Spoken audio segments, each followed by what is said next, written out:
Hello there, my fantastic students. Thank you for joining me. This is James at my PE exam.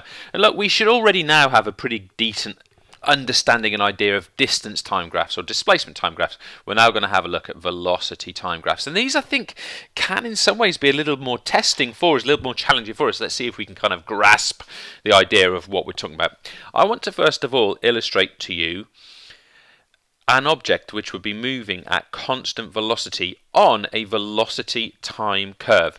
So, a velocity time graph, I should say. So, of course, if something's moving with constant velocity, that could be at any velocity, by the way. It could be at 0 meters per second, or it could be at many meters per second. If it's moving at constant velocity, it means by definition that the velocity is neither going up, that's going down, nor going up. It's remaining the same. So what would we expect to see?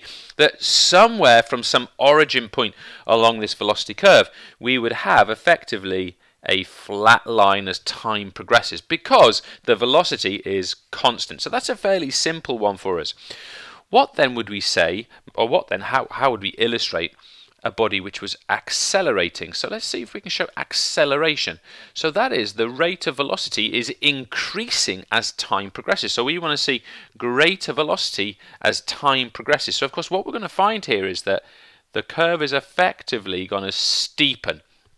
It's going to steepen. So as time progresses, we are going to get faster and faster at a greater rate of acceleration. And of course, a curve like this would illustrate that. I mean, I have to say that the first bit of this curve that I've kind of drawn in here, this bit here, of course, this little segment here, this is effectively constant velocity. We see it from the curve before.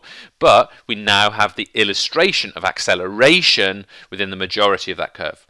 What, therefore, would something like deceleration look like?